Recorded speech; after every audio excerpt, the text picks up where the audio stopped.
יברכך אדוני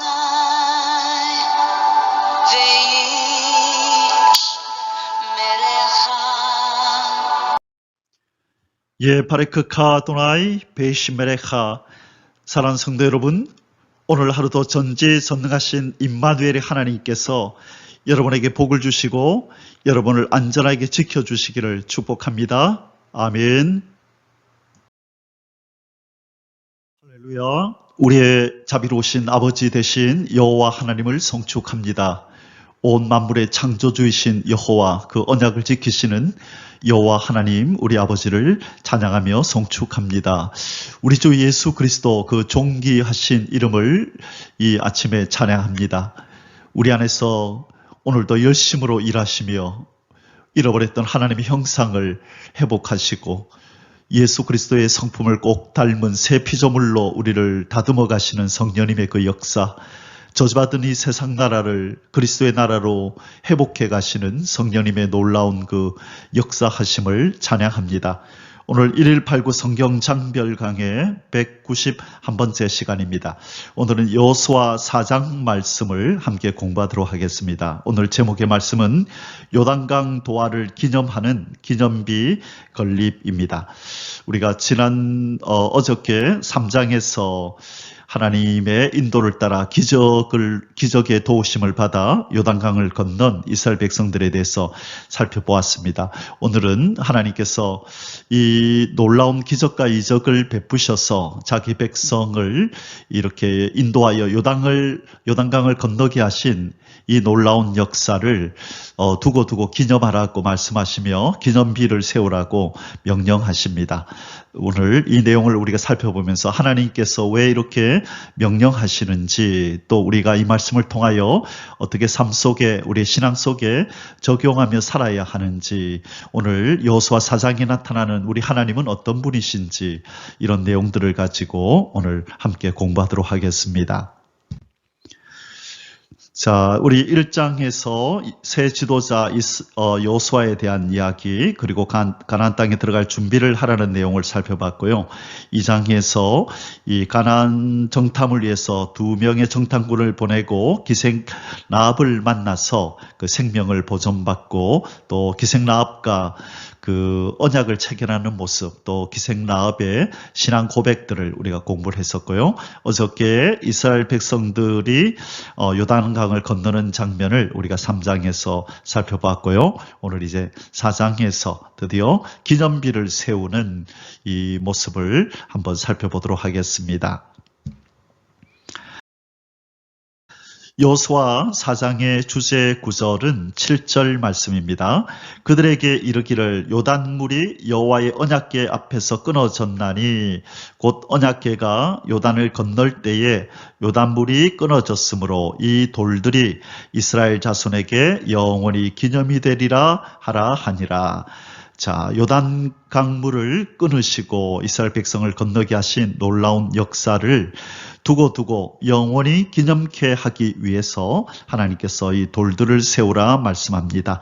우리가 여기서 알 수 있는 것은 하나님은 자기 백성들에게 놀라운 사랑과 또 기적과 이적을 베푸신 후에 자기 백성들이 이것을 기억해 주기를 원한다는 것을 우리가 알게 됩니다. 하나님께서는 사랑을 베푸시지만 우리는 그것을 당연하게 받아들이고 넘어가는 것이 아니라 두고 하나님께서 베푸신 그 사랑의 손길, 그 기적과 이적의 역사를 늘 기억하면서 상고하면서 감사를 또 찬양을 끊임없이 올려드리기를 원하신다는 것, 우리는 오늘 이 본문을 통해서 기억하게 됩니다. 그래서 우리가 여호수아 4장을 공부하면서 우리의 삶의 기념비, 또 우리의 신앙생활의 기념비를 세우는 그런 오늘 하루가 되기를 원합니다. 우리의 삶을 되돌아보고 우리가 걸어온 신앙의 여정을 되돌아보면서 이 사건은 내가 하나님 앞에 기념비를 세울 만한 사건이구나 라는 것을 한번 또 되씹어 보면서 또 기억을 되살려서 우리 인생에, 우리의 신앙에 기념비를 세우는 그런 복된 오늘 하루가 되기를 주님의 이름으로 축복합니다. 아멘. 자, 오늘 여호수아 4장의 소주제들은 아래와 같습니다. 1절에서 9절까지 해서요. 요단강 12돌 채취와 요단강 바닥에 12돌 기념비 건립. 자, 12돌을 채취해서 이 이스라엘의 진영 앞에다가 세우고 12개는 그 다음에 이 요단강 바닥에도 12돌을 그렇게 세우라라고 말씀합니다. 앞서도 한번 이 부분을 우리가 다루었던 것으로 기억하는데요. 이스라엘 백성들이 평상시에 자기 진영 앞을 오가면서 이 12돌을 이렇게 바라볼 때마다 하나님께서 그들에게 어떤 큰 이적과 기적을 베푸셨는지, 그들을 어떻게 사랑의 그 능력의 팔로 요단을 건너게 하셨는지를 기억하고 감사하게 하실 뿐만 아니라 또 그들이 이 건기 때에 또 강바닥에 드러나 있는 그 돌들을 보면서 또한 하나님의 역사를 기억할 수 있도록 하나님께서 이러한 어떤 조치를 그렇게 취하셨다. 기념비를 세우게 하셨다. 우리가 그렇게 상고했었는데요. 오늘 그 내용을 구체적으로 한번 살펴보도록 하겠습니다. 그리고 두 번째는 10절에서 18절 말씀인데요. 요단강 도하 과정에 대한 보충 진술 및 요단강 도하 완료. 자, 이 두 번째 소주제에서는 이 요단강을 건널 때 누가 먼저 건넜고 이 요단강을 건너는 이 사건이 어떤 의미를 갖는지에 대한 보충 설명들이 나옵니다. 자, 그리고 세 번째 소주제는 19절에서 24절 요단 동편 두 지파 반의 용사들이 가장 앞서 요단을 건넘. 자, 이 요단 동편의 두 지파 반 이제 기억하시죠? 누구였나요? 갓 지파와 또 르벤 지파와 그 다음에 누가 있었죠? 므낫세 반 지파, 2분의 1 지파, 그렇죠? 이렇게 이 두 지파 반의 용사들이 가장 먼저 앞서 건너는 그 어떤 솔선수범하는 모습을 보였습니다. 이것은 여호수아와의 약속이었기 때문에 그대로 실천하는 장면이 나옵니다. 자, 이러한 내용들을 가지고 오늘 여호수아 4장 말씀을 함께 공부하겠습니다. 자, 이제 본론에 들어가서 첫 번째 소주제를 공부하겠습니다. 1번 요단강 12돌 채취와 요단강 바닥에 12돌 기념비 건립.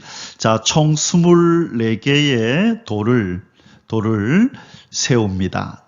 12개는 이 진영에다가 세우고 그 다음에 12개는 이 강바닥에다가 세워서 총 24개의 돌이 기념비로 세워졌음을 우리는 알게 됩니다. 자, 1절에서 9절까지 말씀입니다. 1번 여호와께서 여호수아를 향해 요단 강가에서 12돌을 취하라 명하심. 1절에서 3절 그 모든 백성이 요단을 건너기를 마침에 여호와께서 여호수아에게 말씀하여 이르시되 백성의 각 지파에 한 사람씩 12사람을 택하고 그들에게 명령하여 이르기를 요단 가운데 제사장들의 발이 굳게 선 그 곳에서 돌 12를 택하여 그것을 가져다가 오늘 밤 너희가 유숙할 그 곳에 두게 하라 하시니라. 아멘. 자, 이스라엘 백성들이 요단을 건너기를 마침에라고 하는데요. 이 이스라엘 백성들이 적어도 한 200만에서 많게는 400만까지도 생각하는데요. 그래서 보통 한 200~300만 명이다. 보통 이렇게 말씀을 하죠. 자, 이 강을 이 많은 사람들이 건널 때 꽤나 많은 시간이 필요로 하였을 것입니다. 그런데 성경은 기록하기를 이 많은 사람들이 요단을 건너는 과정에서 어떤 불상사가 일어났다거나 불미스러운 일이 있었다라고 기록하지 않고 있습니다. 이 하나님의 인도 속에서 또 하나님의 이 세우신 지도자 여호수아와 이스라엘의 지도자들의 그 지휘 감독하에 또 이렇게 진두지휘하에 이스라엘 백성들이 안전하게 건넜다 그렇게 말씀하고 있습니다. 자, 그리고 나서 하나님이 이 요단강을 건넌 이 여호수아에게 하나님께서 지시를 내리십니다. 뭐라고 내리시냐면 여호수아에게 말씀하여 이르시되 백성의 각 지파에 한 사람씩 12사람을 택하라. 택하라. 자, 12사람을 택하여 그들에게 명령하여 이르기를 요단 가운데 제사장들의 발이 굳게 선 그곳에서. 자, 제사장들은 지금 뭘 메고 있었죠? 이 언약궤를 메고 있었다. 그죠? 그래서 이 제사장들의 발이 굳게 선 곳이라고 하는 것은 바로 하나님의 말씀이 있던 곳, 또 다시 말해 하나님의 임재가 함께 했던 그곳에서 돌을 택하여 하나님께서 그 이스라엘 백성이 유숙하는 그곳에 두게 하라라고 말씀합니다. 이 기념비로 세우라는 거죠. 그러므로 하나님이 오늘 이 말씀 속에서 우리에게 하시는 그 말씀은 뭐냐면, 나의 말씀이 역사했던 그곳, 여호와의 능력의 말씀이 역사해서 이적과 기적이 나타나고 우리 하나님 백성인 우리를 도우셨던 그 자리, 하나님의 임재가 함께 하였던 그 영광스러운 자리를 잊지 말고 기억하라라고 우리에게 명하시는 것입니다. 하나님은 우리에게 좋은 것들을 거저 주시지만 우리가 그것을 거저받았다고 해서 아무런 감사나 어떤 찬양의 마음도 없이 그냥 지나쳐도 된다는 뜻은 아닌 것입니다. 우리가 거저받은 것에 대해서 더욱더 하나님 앞에 감사하고 그 은혜를 평생 영원히 잊지 말아야 하는 것입니다. 하나님의 말씀이 역사하신 곳, 하나님의 임재가 우리와 함께 하셔서 우리를 도우셨던 것, 또 우리를 구원하셨던 그 놀라운 역사의 현장을 잊지 말고 늘 감사하며 날마다 새롭게 그것에 찬양과 감사를 올려드리는 저와 여러분의 삶이 되기를 주님의 이름으로 축복합니다. 아멘. 이번 여호수아가 이스라엘 중에서 예비된 12사람을 소집하여 요단강 바닥에서 12돌을 지할 것을 지시함. 자, 하나님께서 이 여호수아에게 처음에는 요단을 건너라고 말씀하시고 요단을 건너기를 마침에 그 다음 단계를 지시하시죠. 이것이 하나님이 주로 자기 백성을 인도하시는 방식입니다. 처음부터 첫 번째 이것하고 두 번째 이것하고 세 번째 네 번째 이렇게 하라라고 모든 것을 말씀하시는 것이 아니라 one by one, step by step, 한 걸음씩 한 걸음씩 이 한 가지 명령을 하시고 그 말씀에 순종하면 그 다음 것을 또 명하시고 그렇게 하신다는 거죠. 이 창세기 12장에서 아브라함에게 명령하실 때도 일어나 본토 친척 아비 집을 떠나라, 내가 지시할 곳으로 가라 가라고 명령하시고, 이제 일어나면 또 어떻게 하라고 명령하시고, 그곳에 이르면 어떻게 하라고 명령하시고, 하나님께서 자기 백성을 인도하시는 그 방식이 바로 이러하다는 것입니다. 그러므로 우리에게 뭔가를 명령하실 때 그 이유를 우리는 전체적으로 다 알 수가 없습니다. 단지 하나님이 그렇게 하라 하시니 그 명령에 순종하여 우리가 믿음으로 옮길 뿐입니다. 그리고 나면 그 다음 단계를 하나님께서 또 알려주신다는 것입니다. 그러므로 우리가 우리의 미래를 바라볼 수 없을지라도 하나님의 손에 이끌려서 한 걸음 한 걸음 순종하며 따라가다 보면 하나님이 목적하신 그곳, 참으로 희망차고 소망된 그곳으로 우리가 도달하게 될 줄 믿습니다. 그래서 여호수아처럼 또 모세처럼 아브라함처럼 믿음의 선배들처럼 한 걸음 한 걸음 주님의 손에 이끌려 믿음의 경주를 잘 할 수 있기를 주님의 이름으로 축복합니다.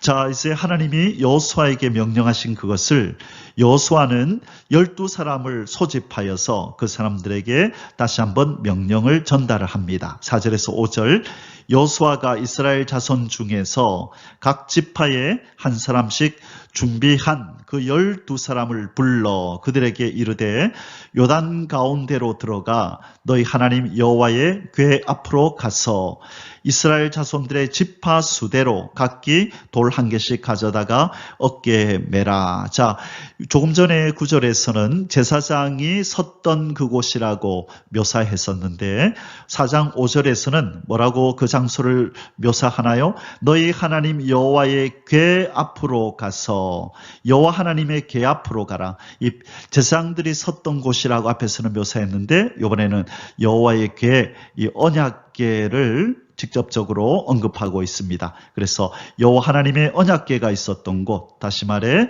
하나님의 말씀이 있는 곳, 하나님의 임재가 있는 곳으로 가서 그곳에서 돌 한 개씩 가져다가 어깨에 매라 이렇게 명령합니다. 3번, 여호수아가 백성들에게 12돌이 의미하는 바를 설명함. 자, 이 12돌을 왜 취하여서 기념비로 건립을 해야 되느냐, 그 이유가 무엇이냐라는 것을 설명합니다. 6절에서 7절, 이것이 뭐죠? 12개의 이 12개의 돌이 너희 중에 표징이 되리라.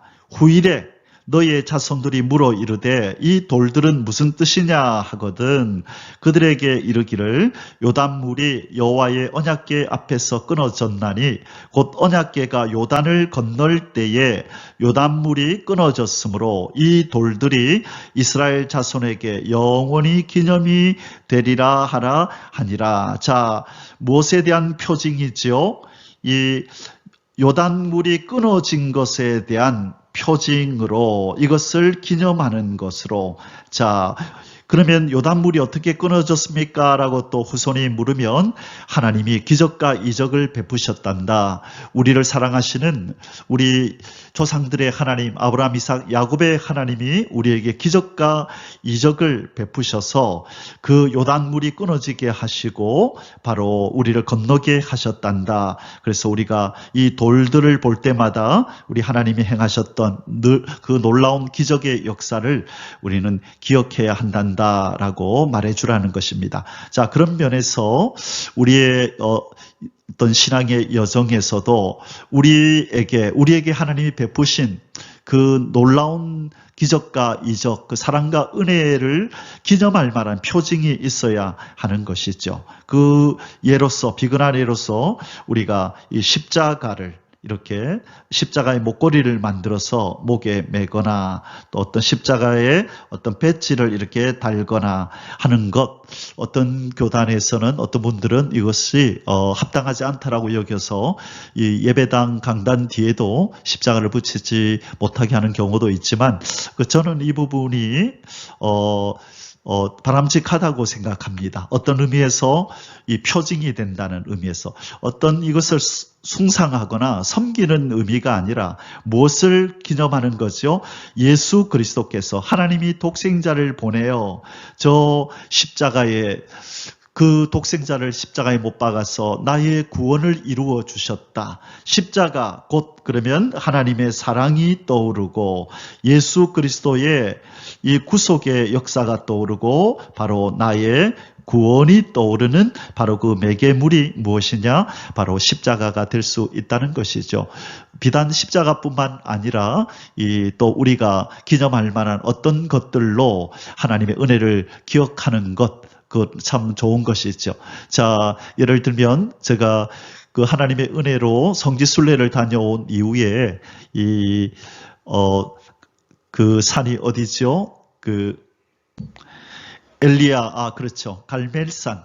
이 갈멜산을 갔다가 거기에 갈멜산에 있는 흙을 이렇게 담아서 이렇게 유리에 담고 그것을 또 이렇게 십자가 형상에다가 이렇게 붙여서 판매하는 그 십자가를 하나 사왔는데요. 지금도 제 책꽂이에 이렇게 세워놓고 볼 때마다 하나님이 나에게 은혜를 베푸셔서 기도에 응답하셔서 성지순례를 다녀오게 하시고 주님이 밟으셨던 그 발자취들을 쫓아가며 하나님께서 큰 은혜를 주셨던 그 역사, 그 하나님의 사랑의 손길을 기억하며 감사하게 됩니다. 그래서 하나님이 어떤 우리에게 큰 은혜를 베푸셨을 때 그것을 기념할 만한 어떤 기념품들을 우리가 소장하고 그것을 볼 때마다 하나님이 우리에게 베푸셨던 사랑과 그 놀라운 역사를 또 되새기며 묵상하면서 감사하는 것, 그것은 참 바람직한 신앙생활이라 그렇게 여겨집니다. 사랑하는 성도 여러분,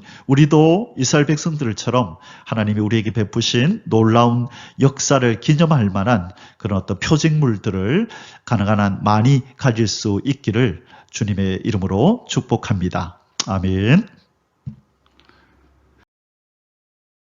4번 이스라엘 자손들이 요단 가운데서 12돌을 취하여 수경지에 보관함. 8절입니다. 이스라엘 자손들이 여호수아가 명령한 대로 행하되 여호와께서 여호수아에게 이르신 대로 이스라엘 자손들의 지파의 수를 따라 요단 가운데서 돌 12를 택하여 자기들이 유숙할 곳으로 가져다가 거기에 두었더라. 자, 이 이스라엘 언약 공동체의 특징이 바로 이것입니다. 하나님께서 여호수아에게 명령하고 여호수아는 12사람에게 명령하고 이 12사람은 그것에 순종하였더라. 그래서 이것이 아름다운 이 언약 공동체의 표본이죠. 이렇게 이루어지는 이렇게 어떤 삶이 영위되는 것이 바로 하나님의 언약 공동체의 특징인 것입니다. 하나님의 명령이 그 공동체의 지도자에게 전달되고 그 지도자는 또 그 함께하는 그 사람들에게 또 명령하고 그 명령을 붙잡아 사람의 명령으로 받지 않고 하나님의 명령으로 알아서 그대로 순종하는 이 아름다운 이 질서가 있는 이 순종이 있는 이 공동체가 아름다운 공동체인 것입니다. 자, 그래서 이 12지파에서 뽑힌 12사람이 자기들이 유숙할 그곳에 세울 기념비들을 하나씩 가지고 가서 그들이 유숙하는 곳에다가 돌을 세우고 그들이 이렇게 거닐 때마다 드나들 때마다 그 돌을 바라보면서 하나님이 자기들에게 베푸신 은혜를 잊지 않고 늘 기억하였다라고 성경은 말씀합니다. 5번 여호수아가 또 다른 12개의 돌을 취하여 제사장들이 서 있던 강 바닥에도 기념비를 세움. 자, 9절 말씀입니다. 여호수아가 또 요단 가운데 곧 언약궤를 맨 제사장들이 발이 선 곳에 돌 12를 세웠더니 오늘까지 거기에 있더라. 자, 성경을 가만히 다시 한번 살펴보니까요. 여호수아서 4장 1절에서 3절에 보면 하나님께서 명령하신 것은 12를 취하여 이스라엘의 수경지, 다시 말하면 그들이 지금 이렇게 진을 치고 있는 진영에다가 돌을 12를 세우라고 이렇게 말씀했어요. 그런데 지금 이 9절에서 나오는 이 9절, 여호수아가 또 요단 가운데 곧 언약궤를 맨 제사장들이 발이 선 곳에 12를 세웠더니 오늘까지 거기 있더라. 이것은 하나님 여호와께서 명하신 바가 아니라 여호수아가 임의로 명령을 한 것입니다. 자, 이것은 하나님께서 요단 강가에도 세우라는 말씀을 하지 않으셨어요. 참고로 4장 1절에서 3절에 보면 그 진영지에 수경지에다가 그들이 거주하는 그곳에다가 세우라고만 말씀하셨습니다. 자, 그러면 이 여호수아가 이 임의로 명령한 이것은 잘못된 것일까요? 그렇지 않다고 생각합니다. 왜냐하면 이 경건한 사람 여호수아는 이스라엘 백성들이 그 진영 앞에 세울 뿐만 아니라 제가 초두에서 말씀드렸던 것처럼 이스라엘 백성들이 혹시 그 요단강을 이렇게 건기 때에 보게 될 때에 그 강가에 그 강 안에 세워져 있는 돌들을 보면서도 그것을 통해서도 하나님의 은혜를 다시 한번 기억할 수 있는 또 다른 이런 은혜를 기념할 만한 장치를 세운 거죠. 많으면 많을수록 좋은 것입니다. 바로 그래서 여호수아는 이 강 밖에뿐만 아니라 강 안에도 바닥에도 이 돌을 세워서 하나님의 은혜를 더 깊이 더 자주 이렇게 그들이 보는 곳곳에다가 이것을 세워서 그렇게 기념하자라고 하는 이 명령은 참 경건한 명령이요 하나님의 마음에 합한 명령이라 그렇게 여겨집니다. 자, 이제 두 번째 소수제를 공부하겠습니다. 이번 요단강 도화 과정에 대한 보충 진술 및 요단강 도화 완료. 자, 요단강을 건널 때에 어떤 과정을 통하여 어떤 세세한 어떤 내용들이 있었는지 여기서 자세하게 진술하고 있습니다. 자, 이 내용을 우리 10절에서 18절을 통하여 살펴보겠습니다. 1번 모든 백성이 건너기를 마친 후에야 비로소 언약궤와 제사장들이 요단강을 건넘. 자, 10절에서 11절입니다. 또 여호와께서 여호수아에게 명령하사 백성에게 말하게 하신 일, 곧 모세가 여호수아에게 명령한 일이 다 마치기까지 궤를 맨 제사장들이 요단 가운데 서 있고 백성은 속히 건넜으며 모든 백성이 건너기를 마친 후에 여호와의 궤와 제사장들이 백성의 목전에서 건넜으며. 자, 여기 보니까 특별한 그 표현이 있네요. 모세가 여호수아에게 명령한 일이 다 마치기까지. 자, 그 일이 뭐죠? 예, 모세가 여호수아에게 명령한 일은 이스라엘 백성들을 데리고 요단을 건너가라였고요. 하나님께서 모세에게 명령하고 모세가 여호수아에게 명령했던 그 일이 이루어졌는데, 여기서 우리가 주목할 사람들이 등장하지요. 바로 이 제사장들입니다. 제사장들의 역할이 나오네요. 제사장들의 역할. 자, 제사장들의 역할이 뭐였나요? 첫 번째가 이 언약궤를 메고 요단강에 발을 먼저 들였죠. 그 다음에 이들이 다 지나기까지 강 가운데에 머물러 있었습니다.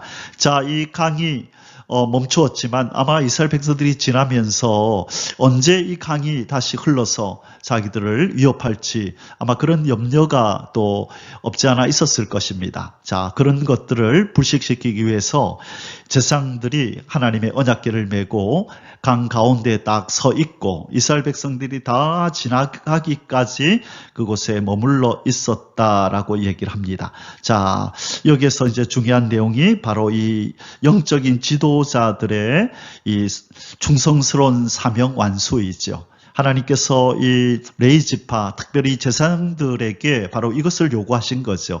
자기 백성들을 믿음으로 굳게 세우고 하나님의 말씀에 잘 순종하며 살아갈 수 있도록 도우라는 것이죠. 바로 이 제사장들은 그 일을 아주 충성스럽게 지금 감당하고 있는 것입니다. 그래서 요단강에 그 강이 흐르고 있는 그곳을 제일 먼저 발을 딛는 일도 이들이 하였고, 그리고 이들이 안전하게 건널 때까지 이들이 그것을 지키는 그 사명도 잘 감당했음을 우리는 보게 되는 것입니다. 자, 그 가운데에 여호와의 궤와 제사장들이 그 가운데 여호와의 궤를 맨 제사장들이, 그래서 하나님의 말씀, 하나님의 임재와 또 하나님이 세우신 이 제사장들이 바로 이스라엘 백성들을 지켜보면서 그 백성들이 다 지나가기까지 그 하나님께서 제사장들과 함께 이 물을 끊으시고 물을 막으시고 안전하게 자기 백성을 건너게 하시는 그 사랑스러운 그 모습을 우리는 여기서 보게 됩니다. 자, 바로 이것을 통하여 우리는 하나님은 항상 그 백성된 우리를 보호하시고 또 그 세우신 종들을 통하여 우리를 인도하고 안전하게 신앙의 이 길을 잘 걸어가도록 도우시고 계시다라는 것을 우리는 명심하고 안심하며 평강을 누려야 될 줄 믿습니다. 아멘. 이번 요단 동편 두 지파 반의 용사들이 가장 앞서 요단을 건너. 자, 12절에서 13절입니다. 르벤 자손과 갓 자손과 므낫세 반 지파는 모세가 그들에게 이른 것 같이 무장하고 이스라엘 자손들보다 앞서 건너갔으니, 자, 이 두 지파 반은 모세와 언약했을 뿐만 아니라 또한 여호수아하고도 약속을 했지요. 자, 그래서 이 약속대로 이들이 다른 이스라엘 백성들보다도 먼저 앞장서서 건넜다라고 성경은 말씀합니다. 무장한 4만 명 가량이, 자, 정예군 이 4만 명 가량이 여호와 앞에서 건너가 싸우려고 여리고 평지에 이르니라. 자, 여기에 어떻게 그들이 진군에 갔는지, 요단을 건넜는지가 이렇게 간략하게 그림으로 나와 있죠. 언약궤를 맨 제사장들이 제일 앞장섰고, 그리고 1km, 자, 몇 규빗? 2,000규빗을 띄우고, 자, 갓 르벤, 므낫세 반지파가 한 4만 명 가량이 그 뒤를 따르고, 그리고 그 뒤에 나머지 이스라엘 군대와 백성들이 그 뒤를 따라간 모습. 자, 이런 모습으로 요단을 건넜다라고 성경은 말씀합니다. 지금 이 루벤 지파, 갓 지파, 므낫세 반지파 이 사람들은 단지 다른 지파 사람들이 요단을 건너가서 이 가나안 정복 전쟁을 하는 것을 그냥 방관자로 그냥 바라보기만 한 것이 아니라 이제 이 자기 동족들이 이스라엘 민족이 안식을 얻기까지 그들이 제일 먼저 앞장서서 이 싸움에 참여하는 이 아름다운 모습을 보여주고 있습니다. 이것은 바로 이 여호수아, 이 예수 그리스도를 통한 이 세상 나라 정복 전쟁은 어떤 하나님의 백성들, 부분적인 하나님의 백성들만 참여하는 것이 아니라 모든 하나님의 백성이 동참해야 하는 이 거룩한 전쟁, 영적 전쟁임을 우리에게 말씀해 주고 있습니다. 그래서 교회에서 하나님의 교회를 성도들이 교회에서 섬길 때도 사역자들만 섬기는 것이 아니라 모든 성도들이 함께 동참하여 하나님 교회를 세우고 이 사명을 감당해야 되는 것입니다. 그래서 좋은 교회라고 하는 것은 이 사역자들, 일꾼이라 불리는 이 사역자들만 앞장서서 일을 하고 많은 사람들이 방관자가 되어서 그냥 일주일에 한두 번 예배나 참석하고 빠져버리는 그런 어떤 모습을 가진 그런 교회는 좋은 교회가 아니고 건강한 교회가 아니라 모든 성도들이 혼연일체가 되어서 이 지도자들의 이 인도하에 모든 성도들이 군사가 되어서 자기의 역할을 감당하는 바로 그 교회가 좋은 교회고 건강한 교회고 주님이 세우신 의도대로 움직이는 교회라고 우리가 그렇게 말할 수 있습니다. 사랑하는 성도 여러분, 우리에게 맡긴 사명이 무엇입니까?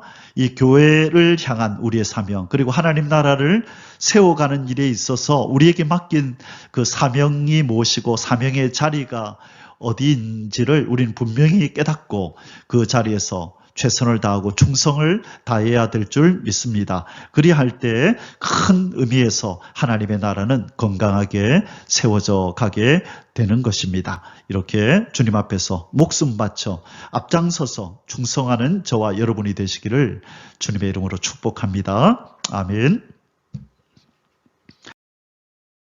3번, 요단강 도하 사건으로 인해 여호수아의 권위가 백성들 가운데서 그의 생존하는 날 동안 확실히 인정됨. 자, 앞장에서 말씀드렸죠. 하나님께서 요단강을 건너게 하실 때에 건기대에 건너면 1m도 안 되고 한 10m의 넓이밖에 안 되는 그냥 걸어서 쉽게 건널 수 있는 그 요단강을 왜 굳이 우기대에 그렇게 깊이가 깊고 그렇게 넓이가 넓어지는 그렇게 위험할 때에 요단을 건너게 하시는가? 거기에 몇 가지 의도가 있다 그랬죠. 그것은 바로 첫 번째는 하나님의 큰 능력을 나타내기 위함일 거고요. 하나님의 능력을 나타내고 또 이 능력을 나타냄으로 인해서 적들이 두려워하죠. 적들이 두려워하고 그 다음에 여호수아의 권위를 세워준다 그랬어요. 여호수아의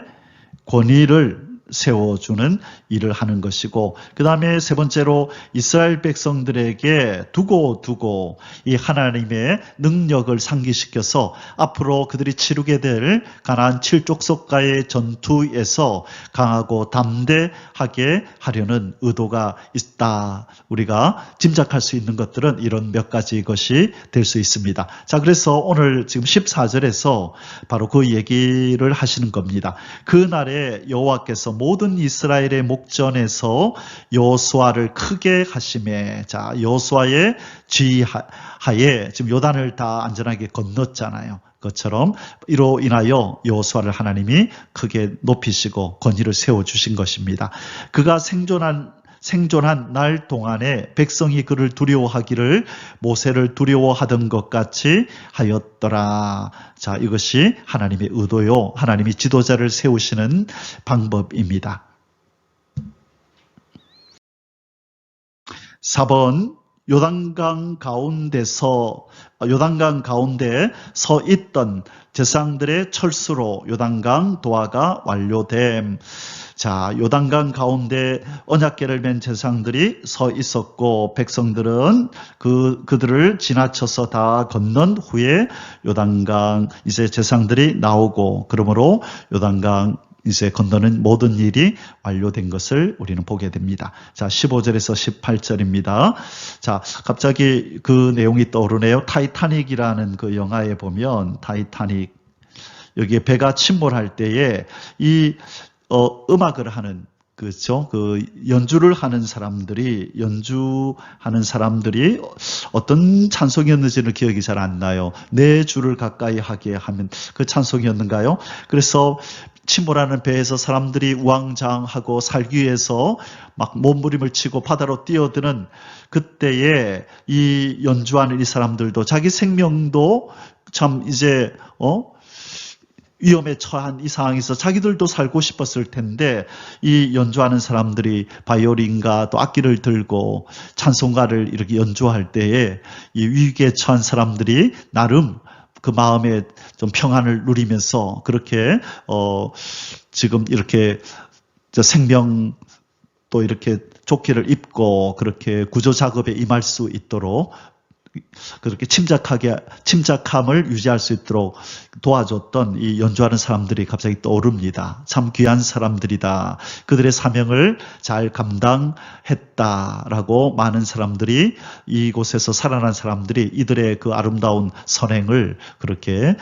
기억하고 말했던 것을 타이타닉 영화를 통해서 우리는 보게 되었습니다. 자, 바로 이 제사장들이 이런 역할을 하는 것입니다. 이 위기 상황에서 위험한 상황에서 그들이 굳게 딱 서서 이스라엘 백성들을 안심시키는 이 모습이 참 아름다운 모습입니다. 자, 15절에서 18절 여호와께서 여호수아에게 말씀하여 이르시되 증거궤를 맨 제사장들에게 명령하여 요단에서 올라오게 하라 하시니라. 자, 그들이 임의로 올라온 것이 아니라 하나님께서 이스라엘 백성들이 다 건넌 것을 확인한 후에 이제 여호수아에게 명하여서 제사장들에게 전달하라. 요단에서 올라오라고 그렇게 명령하라라고 말씀하신 것입니다.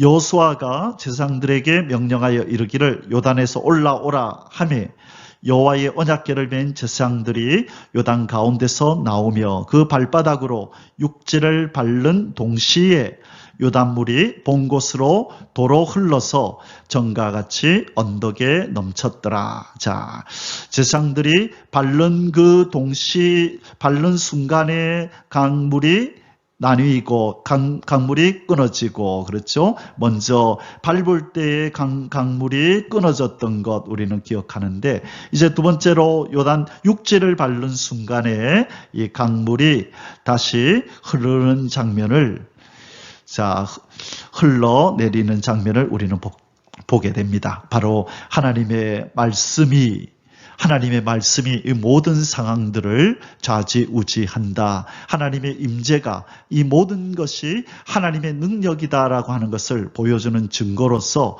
이 제사장들의 발을 디디면 물이 갈라지고 또 발을 떼고 나오면 물이 다시 흐르는 이 모습을 지금 보여주고 있는 것입니다. 마지막으로 세 번째 소수세를 공부합니다. 요단 동편 두 지파 반의 용사들이 가장 앞서 요단을 건넘 19절에서 24절입니다. 1번 첫째 달 10일에 이스라엘 백성들이 요단강 계곡 지역에서 올라와 여리고 동편 길갈에 진을 침. 자, 길갈은 앞으로 이스라엘의 역사에 있어서 아주 중요한 그런 장소가 됩니다. 자, 처음으로 가나안 땅에 들어가서 진을 친 곳이지요. 자, 이곳에 또 12돌을 세웠던 하나님의 그 역사를 기념하는 또 이스라엘 백성이 가나안 땅에 들어가서 첫 번째로 진을 쳤던 그곳으로서 이스라엘 역사에 아주 중요한 의미를 갖는 장소가 되고 이것이 오히려 또 이스라엘 백성들이 올무가 되어서 하나님의 역사를 기념하기보다 이 장소를 더 신성시 여기는 그런 오류를 범하기도 하는 그런 이스라엘 역사를 우리는 앞으로 보게 됩니다. 자, 19절입니다. 첫째 달 10일에, 자, 1월 10일이다. 그죠?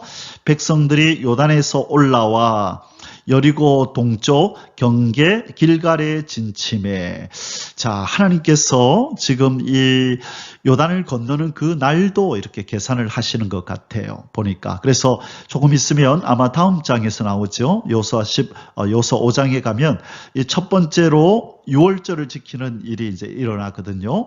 유월절을 이제 지키게 되는데, 유월절은 몇 월 며칠인가요? 1월 14일이잖아요. 그래서 1월 14일 날 유월절을 지키도록 하나님께서 1월 10일 날 요단을 건너게 하시고, 그리고 4일 후에 유월절을 지키게 하심으로 이제 새로운 이 가나안 땅에서의 삶이 시작되도록 하시는 이 하나님의 계획이 아닌가라는 생각이 듭니다.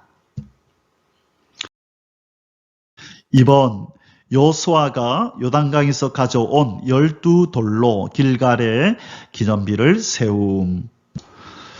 20절 말씀입니다. 여호수아가 요단에서 가져온 그 12돌을 길갈에 세우고 하나님께서 명령하신 대로 그대로 순종하는 여호수아의 모습이 나타납니다.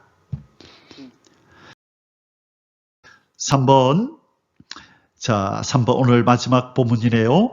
여호수아가 길갈에 세운 12돌 기념비의 의미를 설명함. 앞에서도 나왔지만 왜 12돌 기념비를 세우는가, 그 의미를 지금 여기서 설명합니다. 21절에서 24절, 이스라엘 자손들에게 말하여 이르되, 하나님께서 여호수아에게 말씀하십니다. 후일에 너희의 자손들이 그들의 아버지에게 묻기를 이 돌들은 무슨 뜻이니까 하거든. 자, 이렇게 질문할 수 있는 매개체를 두는 것이죠. 아버지, 저게 뭐예요? 저 돌들을 왜 저기 세워놨어요? 라고 묻게 하라는 거죠. 그래야 이제 하나님의 역사에 대해서 말할 수 있는 기회가 주어지는 거죠. 자, 이렇게 자식들이 물으면 너희는 너희의 자손들에게 알게 하여 이르기를 이스라엘이 마른 땅을 밟고 이 요단을 건넜습니다. 자, 무슨 땅을 밟았대요? 마른 땅을. 그래서 하나님이 요단을 가르실 때 두 가지 기적을 동시에 내렸다 그랬죠. 요단을 가르시고, 그 다음에요, 요단강 바닥을 말리시고, 그렇죠? 물을 흐르지 않도록 막으셨을 뿐만 아니라 그동안에 물에 이렇게 잠겨 있어서 촉촉해진 이 젖어 있는 이 땅을 순식간에 말려버리셔서 그들이 마른 땅으로 건널 수 있게 하셨다라고 말씀드렸습니다. 이 천지를 창조하시는 하나님의 능력이 요단을 가르는 것이 어렵겠습니까? 요단의 강바닥을 말리는 것이 어렵겠습니까? 그죠? 어떤 것도 어려운 것이 없는 것입니다. 전지전능하신 우리 하나님 여호와께서 함께 하시면 우리 이 지구 땅에서 일어나는 모든 일은 아무것도 어렵거나 불가능한 일이 없는 줄 믿습니다. 중요한 것은 우리가 하나님의 편에 서느냐, 하나님을 대적하는 자의 편에 서느냐, 그것이 중요한 것이죠. 그래서 오늘 저와 여러분은 우리의 심령을 살피고 우리의 삶을 살펴서 나는 죄와 어둠의 자리에 있는지 아니면 생명과 빛의 자리, 여호와 하나님의 자리에서 그분의 편에 지금 서 있는지를 우리는 날마다 살펴야 될 줄 믿습니다. 23절입니다. 너희 하나님이 여호와께서 요단물을 너희에게서 마르게 하사 너희를 건너게 하신 것이 너희 하나님 여호와께서 우리 앞에 홍해를 말리시고 우리를 건너게 하신가 같았나니. 자, 1세대에게는 홍해를 갈라서 기념비적인 사건을 나타내시고 2세대에게는 무엇을 가르시고 요단을 가르셔서 하나님의 능력을 바라보는 이 기념비적인 사건을 그들의 뇌리에 새기는 그 역사를 행하셨다라고 하는 것이죠. 이는 땅의 모든 백성에게 여호와의 손이 강한 것을 알게 하며 너희가 너희 하나님 여호와를 항상 경외하게 하려 하심이니라. 자, 두 가지 목적 때문에 그렇게 하셨대요. 첫 번째가 이스라엘 백성들에게 여호와 하나님을 항상 경외하게 하려는 의도, 그리고 두 번째는 온 이 땅의 모든 백성들이 바로 여호와의 손이 강하신 것을 알게 한다. 이 전능자인 것을 알게 하기 위해서 이렇게 요단을 갈랐다는 거죠. 바로 홍해를 가른 것도 그 이유요. 요단을 가른 것도 바로 이 두 가지라는 것입니다. 첫째는 이 성도들, 자기 자녀들을 위해서 하나님을 늘 경외하도록, 그리고 이 땅에 존재하는 모든 인생들이 바로 하나님의 전지전능하심을 바라보도록 그렇게 늘 기념비를 세우고 그들에게 전달하라고 말씀하시는 것입니다. 그러므로 우리가 이제 이 세상을 향하여 또 하나님의 역사를 나타내고 우리 자신이 늘 기억해야 할 이 기념비적인 사건이 무엇인가, 우리는 그것을 오늘 세워야 하는 것입니다. 그래서 결론적으로 이 부분을 살펴보고 오늘 여호수아 4장 말씀을 마치기를 원합니다. 자, 이제 오늘 말씀을 맺도록 하겠습니다. 결론의 말씀입니다. 내 삶의 지경에 세워야 할 영원한 기념비, 하늘의 소망을 둔 삶이다. 자, 우리 앞부분에서 십자가라는 이 도구가 바로 우리의 구원을 상기하는, 우리 자신에게 뿐만 아니라 또 이웃들에게 우리 하나님께서 우리에게 베푸신 구원을 그렇게 소개할 수 있는 좋은 기념비적인 도구가 될 수 있다라고 말씀을 드렸는데요. 오늘은 결론적으로 바로 또 하나 아주 중요한 무형의 기념비가 우리에게 있다. 이것을 세워야 한다라고 결론을 좀 내리고 싶습니다. 그것이 뭐냐면 하늘의 소망을 두고 살아가는 삶이 우리의 삶 속에 있어야 된다는 거예요. 그래서 사람들이 우리의 삶을 보면서 아니 당신은 왜 이렇게 살아가냐고, 왜 좀 당신의 미래를 위해서 돈도 많이 좀 모으고 그렇게 좀 살지, 또 이런 일들을 하면서 살지, 왜 당신은 늘 손해보고 나누어지고 그렇게 교회에다가 헌금을 드리고 왜 그렇게 살아가냐고, 그렇게 물을 만한 그런 삶이 있어야 된다는 거예요. 그때 물을 때 왜냐하면 나는 이 땅의 백성이 아니기 때문입니다. 내가 거할 곳은 이 땅이 아니라 저 하늘나라이기 때문입니다라고 말할 수 있는 도구가 바로 하늘의 소망을 두고 살아가는 삶인 것입니다. 그래서 세상 사람들이 우리의 삶을 입에 댈 때 왜 당신은 그렇게 삽니까? 왜 그렇게 생각합니까? 바보처럼 왜 그렇게 삽니까? 라고 물을 때에 바로 우리는 무엇을 말해야 되죠? 우리의 구원을 얘기를 하고 우리의 소망을 얘기하고 우리의 구원자이신 하나님에 대해서, 예수 그리스도에 대해서, 성령 하나님에 대해서 우리는 말할 수 있어야 된다는 거예요. 그래서 이 삶이 바로 우리의 삶의 이 기념비가 되어서 사람들이 보게 해야 하는 것입니다. 그리고 내 자신이 먼저 이런 삶을 살면서 나는 이 땅에 소망을 둔 자가 아니라 영원한 하늘 본향을 향하여 걸어가는 사람이야 라고 하는 것을 이 삶을 살면서 내 자신에게 자각시키고, 그리고 이웃들에게 내가 하늘 백성임을 알게 하고, 또 질문하는 자들에게 구원이 뭔지, 우리의 소망이 뭔지, 성삼위 하나님이 어떤 분이신지를 알리는 그런 기념비적인 삶을 우리가 매일매일 살아내어야 할 줄 믿습니다.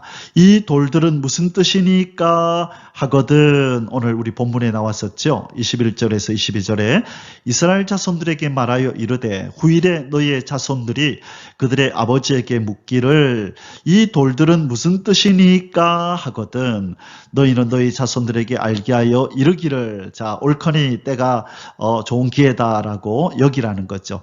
이스라엘이 마른 땅을 밟고 이 요단을 건넜음이라 라고 알려주라는 것입니다. 그래서 오늘 우리의 기념비는 바로 하늘의 소망을 둔 우리의 삶으로 세상 사람들에게 보여주면서 우리가 왜 살아가는지, 우리가 바라보고 소망하는 것이 무엇인지를 보여주고 우리가 받은 구원이 어떻게 이루어진 것인지를 우리 자신이 먼저 자각하고 깨닫고 감사의 제목으로 삼을 뿐만 아니라 세상을 향하여 우리가 알려야 된다. 첫째는 우리 자신을 위하여 둘째는 세상 사람들을 위하여 이 기념비적인 삶을 우리가 살아야 될 줄 믿습니다. 아멘. 저와 여러분이 오늘부터 더더욱 더 힘있게 이 하늘의 소망을 둔 삶을 삶으로 세상 사람들이 우리의 삶을 통하여 우리 하나님의 구원과 성삼위 하나님의 역사를 더 깊이 바르게 알게 하는